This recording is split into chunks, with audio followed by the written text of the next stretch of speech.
Hello, and welcome back to IELTS Zone, your daily 10-minute upgrade to real English. It's Tuesday, which means we are focused on lifestyle and well-being. I'm Clara. And I'm Mark.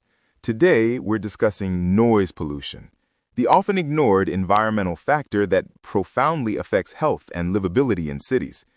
We'll analyze the language needed to discuss public health policy, urban sprawl, and stress-related illness. This is a vital debate. To start, what is the best academic term for the health problem caused by long-term exposure to high noise levels?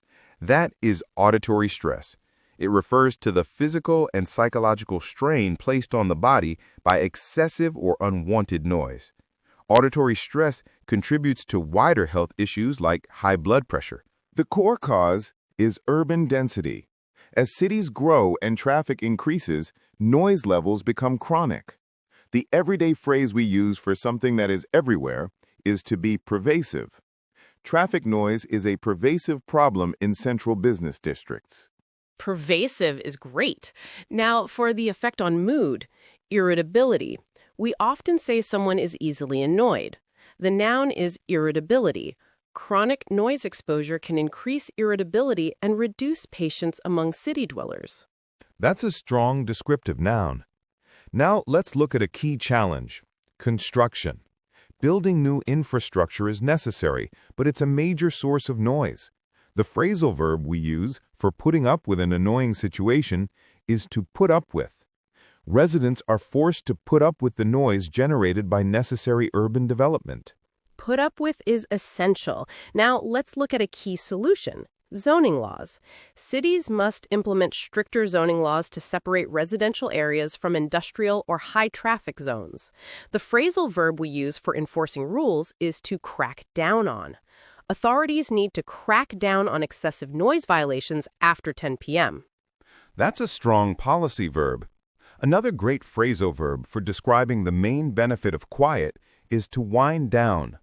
Quiet environments allow the nervous system to wind down and achieve restorative sleep.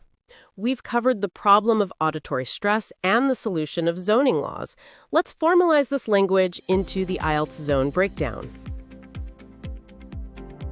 Welcome to the breakdown. Today's focus is on abstract nouns for public health, regulatory vocabulary, and verbs for control and improvement. Our first academic phrase is public health crisis. This refers to a severe and widespread issue that affects the health of an entire community. Undiagnosed auditory stress is contributing to a silent public health crisis.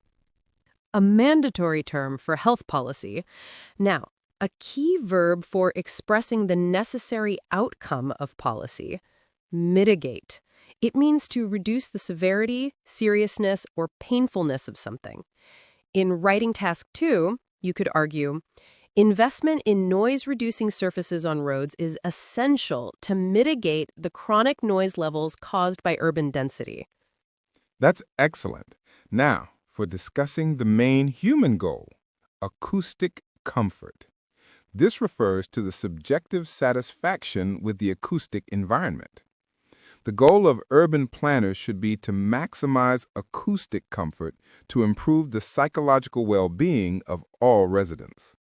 And finally, a great noun for the financial policy that can regulate noise: incentive. This is something that encourages someone to do something. You can conclude that governments should provide incentives for citizens to use quieter electric vehicles and less intrusive building materials. That wraps up our strategic words: auditory stress, public health crisis, acoustic comfort, and mitigate. Time for the tip. Here's your IELTS Zone tip of the day. When arguing for government intervention, Task 2, Part 3, use the structure, the onus is on the government to X, as individuals can only Y. For example, the onus is on the government to implement zoning laws, as individuals can only put up with the noise. This shows excellent structural comparison. Now, it's time for your daily challenge. Practice starts now. Writing Task 2 question. The constant exposure to auditory stress is creating a silent public health crisis in cities. Discuss the main causes of this problem and suggest how governments can mitigate noise pollution to enhance acoustic comfort and livability. Outline your essay focusing on how urban density is the cause and how zoning laws and financial incentives can help wind down the noise problem. Find the full transcript and a model answer outline for today's challenge question right now on our website, IELTSzone.org.